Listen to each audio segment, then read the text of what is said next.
7 days out until Preakness 148, but I have you here just kind of making that countdown official with us on today at the races. Good morning, everybody, from Hi-Ho Pimlico, and we are going to kick on right away into the business of things. Here on Friday, we are off the turf today. A good dirt course, and we might be getting a little bit more rain. We'll see what happens, but as you said, Keith, a little bit muggy in the air. A little muggy out here. Yeah, unfortunately, off the turf. The turf looks great. I mean, it does. So it'll handle a little bit of rain, and we'll get back on it maybe tomorrow, maybe next week. I'm sure next week. But yesterday's car though, looking at that track was speed. It was. A lot. And later in the car, we saw Clubman kind of shift out 3 wide to make a little run, and Tim Keefe, and then Nightcap got it done. But speed was good on both surfaces, turf and dirt for the most part. What about that Bosserati with the Russells? That was a good go. I couldn't remember if that was blinkers on for the first time, but trying turf for the first time, put her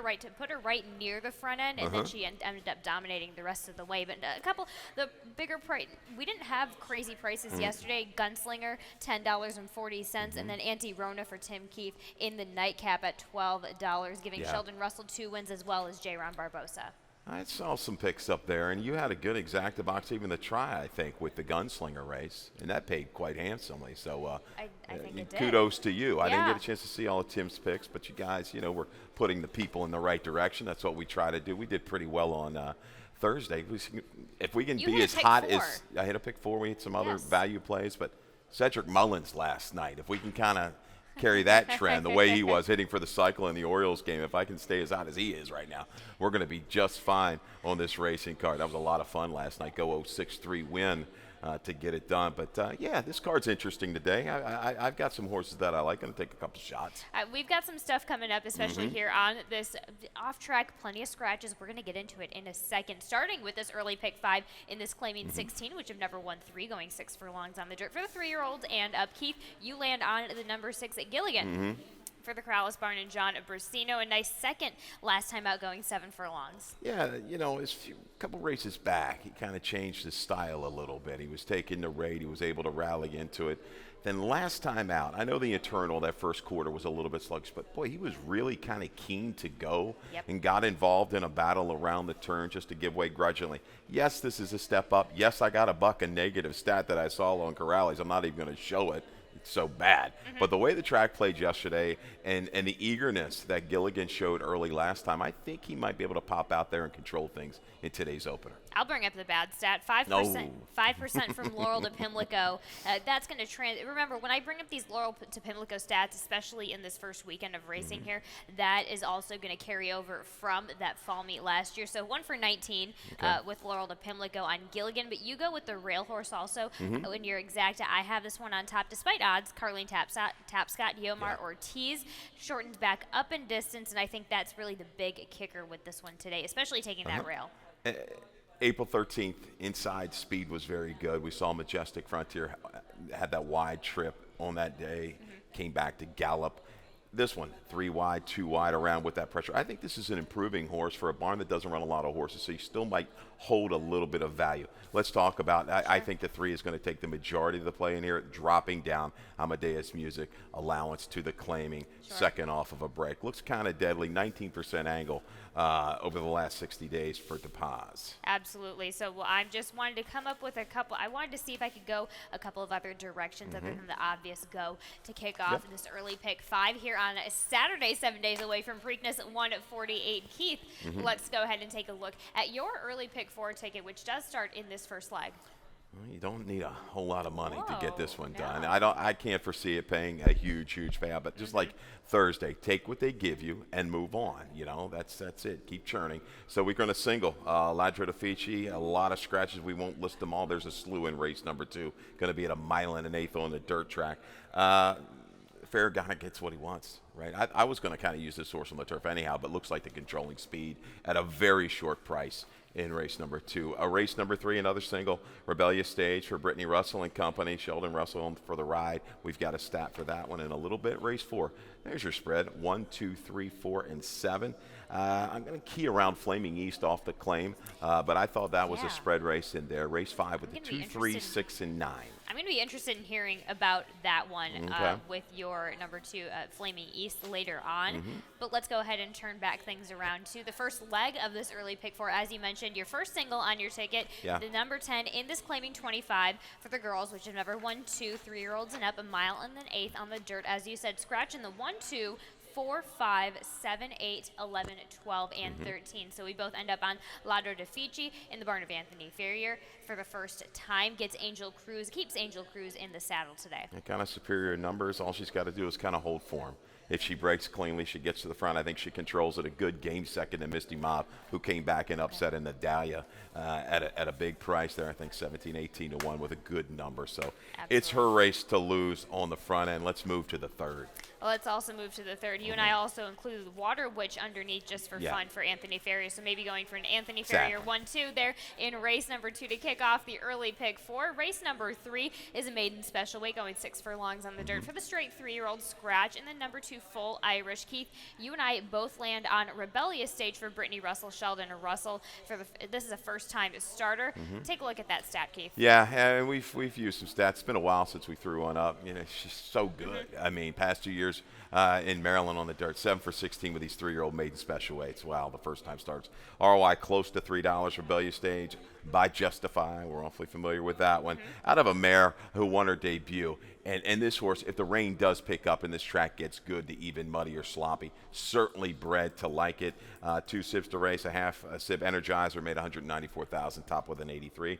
Well prepped, ready to go. Not any like blazing works. Right. We'll just see for this $450,000 purchase. Exactly. We'll see. I still, one that I want to consider is that 5 furlong workout back on April the 7th. That was decent. That was over at Laurel Park. So this one went over from Laurel over to Delaware, a 5 furlong work. So both a half mile and a 5 furlong work leading up into this first race.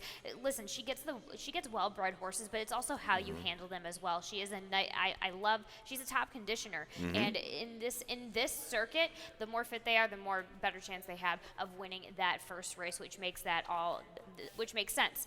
You go with Marty's Fun Son, though, in your exacta, Georgia Andriakis, Thais Laiopustina, comes back off of a little bit of a break, was entered twice, one on April Fool's Day, and then one on the 15th of April on the turf, going long on the turf. One was a Stewart Scratch, one was a Vet Scratch. The Stewart Scratch, I can only guess, is because that was taken off of the turf that day. Yeah, just looking for a little bit of a price underneath. You know, tab the total on Rebellious Stage. I expect some money to come in, some serious money, might even give you a little bit better hope. But this is a horse, you know, debut wasn't terrible. That was an okay field, willing. I'd like to see a little bit more speed, but we saw it, you know, in the morning, right? A recent workout, very sharp over this racetrack. Given some time, reported first-time gelding. Family loved an off-track. Again, monitor the situation for this racetrack. If things come up muddy to sloppy, that might enhance the chances of Margie's Fun Son. Absolutely. You also go with the number 8 underneath, Better Not Cross Me, Miguel Vera, Dennis Arujo. I wish I could see more first-time starters out of him because he's a great horseman in the morning from what I experienced with Miguel, but he just doesn't have enough stock to really show anything strong as far as stats go. A couple key works, including that April 17th work at Pimlico. Yeah, and this is a little bit of a shot again, but the full sibling pulled a 33-1 shocker back in 2020 at Laurel in its second start, moving from turf to dirt. So we're going to get dirt off the debut. See if things can kind of hold true here. You should get a square price on the 8. Better Not Cross Me. Okay, there we have it. Keith's prices there in race number 3. Race number 4 kicks off the Rainbow Pick 6. I have a ticket structure lined up for you, and this is how I play it. 2 deep here in race number 4. I do not include Flaming East, so I'm really eager to see how you go on that. Call Me Maestro, of course, strong enough, 2 for 3 on a wet dirt, and that's kind of how I'm approaching the day today. Who is going to be able to handle the off-track today? Race number 5, 369 in that claiming $25,000 event. Race number 6, I go 9-11 there in that maiden claiming 12-5 event. Maria from Miami, and I still keep Sonny and Max, that first-time starter, bred decently, always dreaming 17% on a wet dirt. Race number 7, 4 wide. I think this is a nice, tough race. A lot of these horses, especially the 1, 4, 6, and 7, love an off-track. They all have wonderful off-track numbers there. Race number 8, 1, 4, 6, and I single in on the number 4 in race number 9. That is Box and Ben Cow. Lynch, 24 bandbox, 24% Yeah. on a wet dirt, and we have Charlie Marquez back in the saddle. I think that is something really, really big that's going to turn the tides on this one. A $28.80 winner or ticket. Excuse me. We'll find out if it's a winner in the beginning of race number 4, but we'll see. We'll see how that goes. Let's pick things back up here in that first leg of the Rainbow Pick 6, third leg of the early pick 4 in this claiming 5,000, which have never won 4, going 6 furlongs on the dirt for the 3-year-olds and up. Keith, you have the number 2, Flaming East, your value play of the day. Yeah. Sell me. Well, if there's a little hiccup there on the form, you see it wet. It should like the wet track looking at the breeding, but 0 for 3 thus far, not close to the top number on a fast dirt track. But Kieran McGee, you leave him out at your peril right now, the way this barn's rocking and rolling. He's about 30% with this move when he claims and comes back for the nickel. Similar situation with Wild Behavior, who's now won a couple races. He claimed that one for 5, ran it back for 5, wins, and then wins again. So, might have to deal with Lantau. I don't know if he's got a rating gear. We're going to have to see, but he and Concepcion, when he's hooked up, has done well. Right. Going to need to be to get out there, and let's see how far Flaming East can go at a square price. Okay, for fun, you also have the number 3 underneath in Montauk Daddy, Bob Placeres, Horacio Caramanos. Tried the turf last time on the 7th of May. Quick turnaround on the 13th of May, but pretty consistent on a wet dirt. 7 for 11, showing up on a track with moisture in it. Yeah, and I think this one does have a little bit of rating gear if needed. This dropping company is going to help his chances. As you said, proven on a wet track is Montauk Daddy. Kind of sit that pressing trip. See if you can keep going for a barn that's gone quite well over the last 60 to 90 days. I'll throw Call Me Maestro in. Yep. It's a horse that's kind of out of condition. Horse eligible for 3 in life. I usually don't like seeing this move, but he ran respectable, a wide move, a little churn on against open nickels. I think he works here, should be able to draft up into position around the turn while saving ground. Rudy Sanchez Solomon, 27% third after the claim as of lately. And before we get into any more off the claim stats, we will be right back to talk about the rest of the races after this commercial break.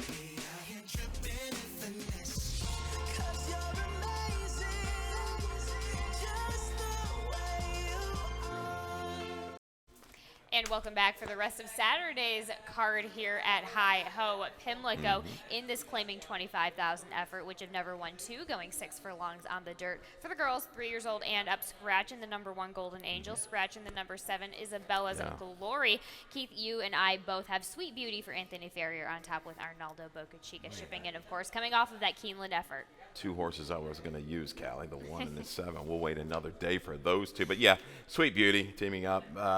Ferrier, James Wolfe. Ferrier's done quite well when going, down in the Midwest, claiming these horses out of Fairgrounds, out of Churchill, you name it. Yep. This one comes up here, pretty much holds the level against a key race, out of a key race, 3 races back. Positional speed, I think, I thought Golden Angel was going to kind of go ahead and go. Now, looking at things outside, Blueberry Indigo for Perkins, certainly I think will be for it, along with the 2 Bletchley Girl.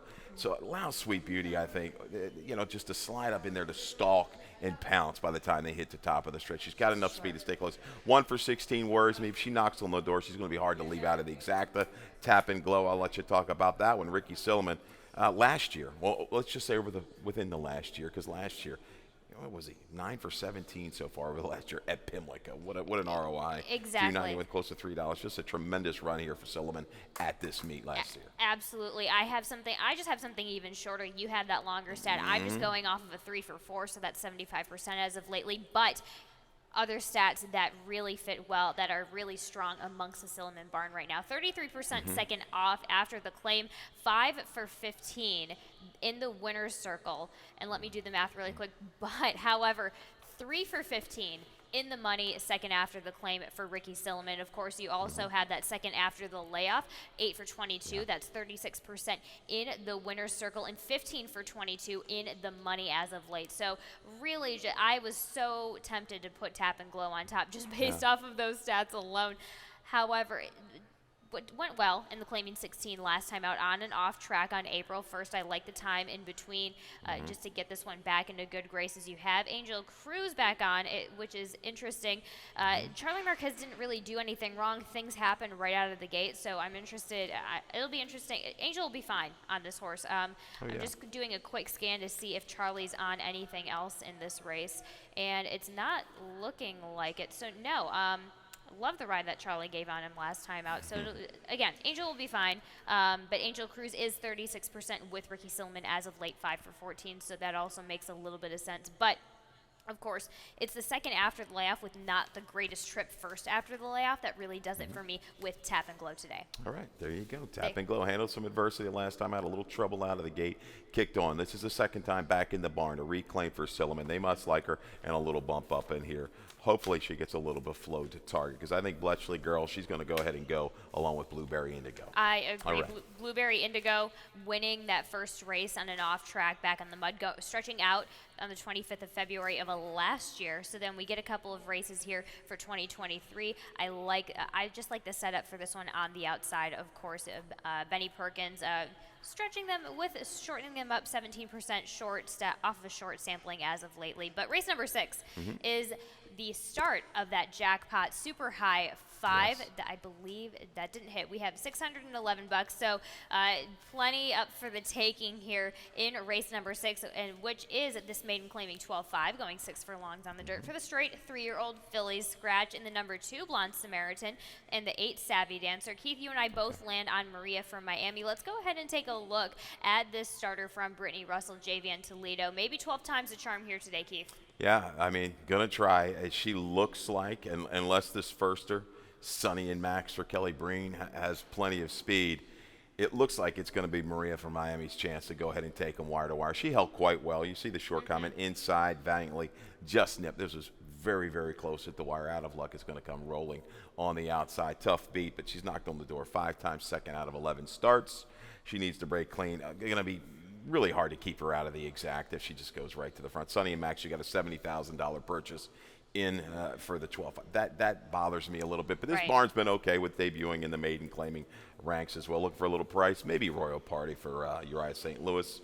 Decent try at 7/8, just kind of no real speed. Going to need to save as much ground as possible and just kind of slug up for second. Interesting. For snooze button, I just go simply off of the breeding. Barbados, 28% on a wet dirt on that inside track. Comes from a bit of a break with the Hugh McMahon barn. Hugh McMahon, when shortening them back up as well. 29%, 6 for 21 as of lately. So snooze button is my price underneath. And Keith goes 11, 5, 9, 7 there in race number 6. Race number 7 is a claiming 8,000, going 6 furlongs on the dirt for the 3-year-olds and up. Let's go ahead and take a look at your top selection in long-term thinking for Jamie Neskett's Jamie Rodriguez. 1 for 7 on a wet dirt for 5 seconds. That seals the deal a little bit there. Yeah, I had a little stat here as well. 3 for 4, 4 for 4 in the money with an ROI of over $6. Route the sprint and back within 10 days. Oh, that's what we're going to get today. Some questionable speed types in here. I think the pace is going to be good. Back at you, Pepe and Haywood, very fast. Even Charge of Victory should lay close. This one shortening up, I think, may be able to go over the top on the drop. Ness a little chilly, though. You know, not kind of like he was a month or so ago. Stat. But I wish it was a little bit bigger sample, but it works. It's the specifics of the 10-day turnaround that I think I like that stat. I like that pickup there. You also go with the number 4 in Charge to Victory, Carlos Mancilla, Xavier Perez. Why not? Key race 2 back on the offgoing starter optional. Was it denied? This is definite relief here. This is a horse when he breaks cleanly, has a good turn of foot and a rateable turn of foot if he needs to. He's going to be lurking. I think this one, I expected a little bit more last time, but I think you'll see that punch today. Absolutely there. Race number 7, Keith Fusel, 6-4-1-3. Race number 8, this was originally on the turf, 8 mile and 16th, now taken off the turf in this allowance optional claiming 40 for the girls, 3 years old and up. Scratch the 2, 3, 9, 11, and 13. Keith, you land on the rail horse out of sorts for Robert Moscow, Sylvester Gonzalez. I understand. I have this one underneath on my picks as well, and you go straight to those efforts over at Churchill Downs and Parks in late fall of last year. That's it. Wet 3 for 3. If it ain't broke, don't fix it. They bring the rider. Now we just need the weather. If the weather holds to form like we're predicted to gets the sloppy track, I think we'll get put into position early. Don't think this one necessarily needs the lead.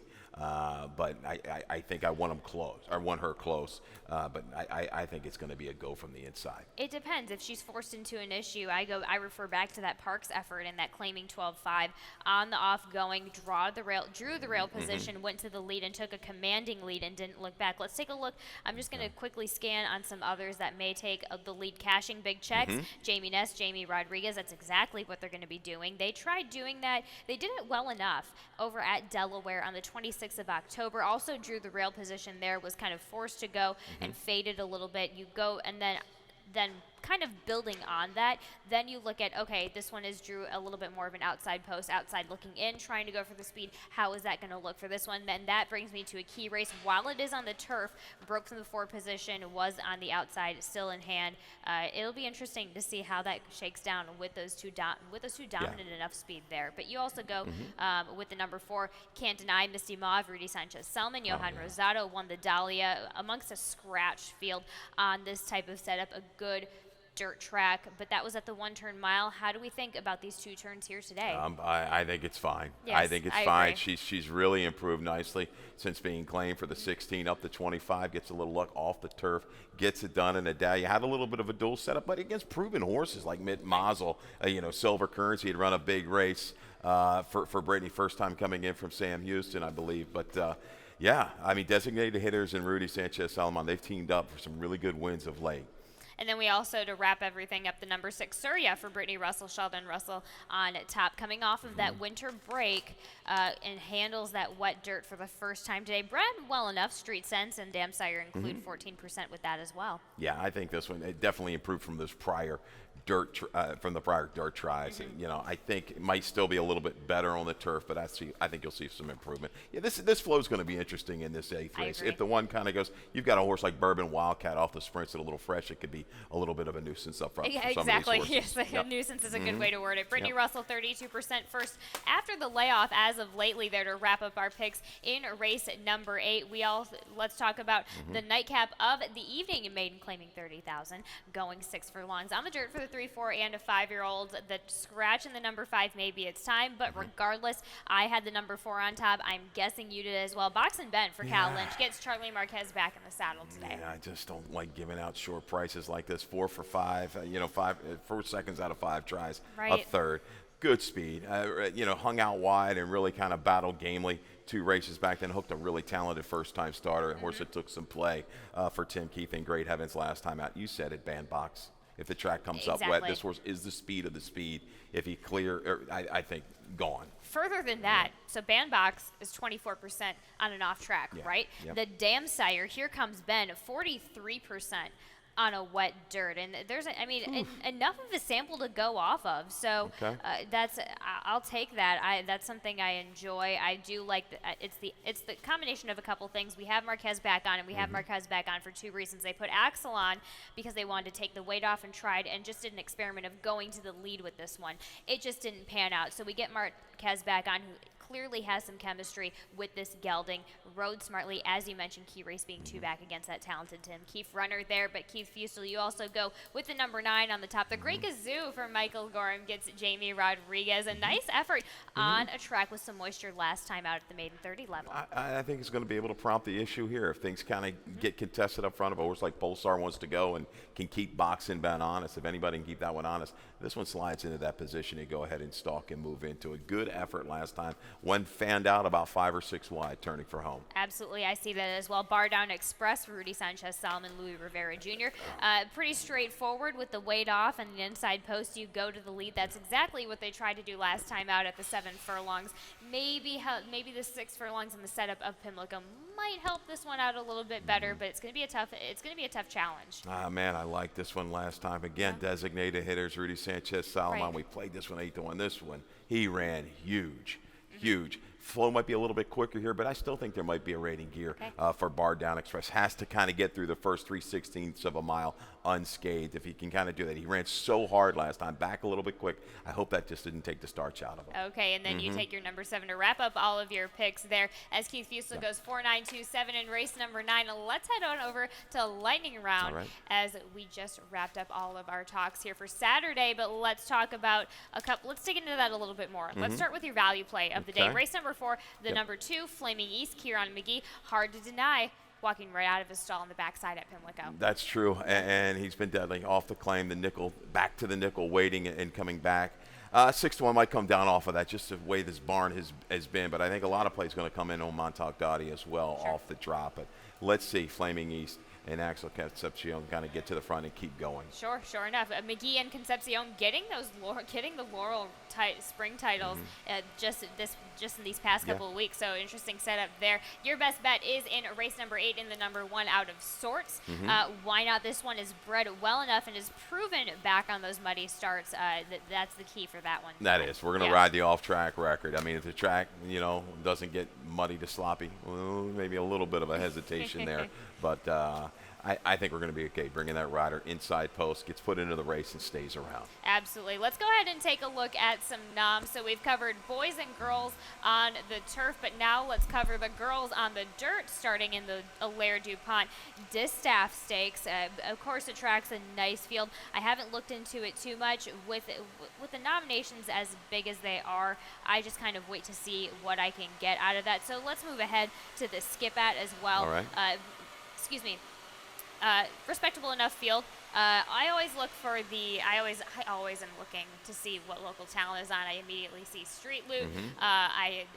I see Response Time. I see Princess Kokachin, Oksana. I feel like that's going to be an interesting setup. Beneath the Stars for Anthony Ferrier. If that filly runs in the skip it, I will be very excited for that. So I'm a personal fan of the filly. Let's dig into the Miss Preakness, though. 6 furlong sprint for the 3-year-old fillies. Collected 31 nominations, but the top eyebrow raiser is Key of Life, a Brad Cox trained daughter of Motown who captured the Beaumont a Grade 2 at Keeneland April 16th. And let's go ahead and talk about the Black-Eyed Susan. Of course, Bob Baffert trained at Fagia's, undefeated in 5 career starts, including a 6.5-length triumph in the Santa Anita Oaks in her most recent start in April 8th. Of course, we also have Tama Moss, trained Hoosier filly, a daughter of Into Mischief, won her first career starts, including the Goldenrod, a Grade 2 at Churchill Downs, prior to finishing 3rd in the Rachel Alexandra and 4th in the Fairgrounds. So those are the top 2 eyebrow raisers there in the Black-Eyed Susan, Keith. Yeah, I mean, that's it. Faiza, all eyes going to be on her. 5 for 5. I think she trained yesterday. Training forwardly. We shipping over here this week. So for Michael Lund Peterson and Bob Baffert, Dare Manor we saw last year, right? I think in that bigger field was the favorite. This one's coming in with a phenomenal record. She looks the part. I went back and watched a few of her races. Okay. So going to be tough to deny. You heard the word from Keith Fusel. Now let's go and hear the word from David Rodman on some more changes and scratches here for Saturday's race card. 7 days to go to Preakness 148. All right, good luck.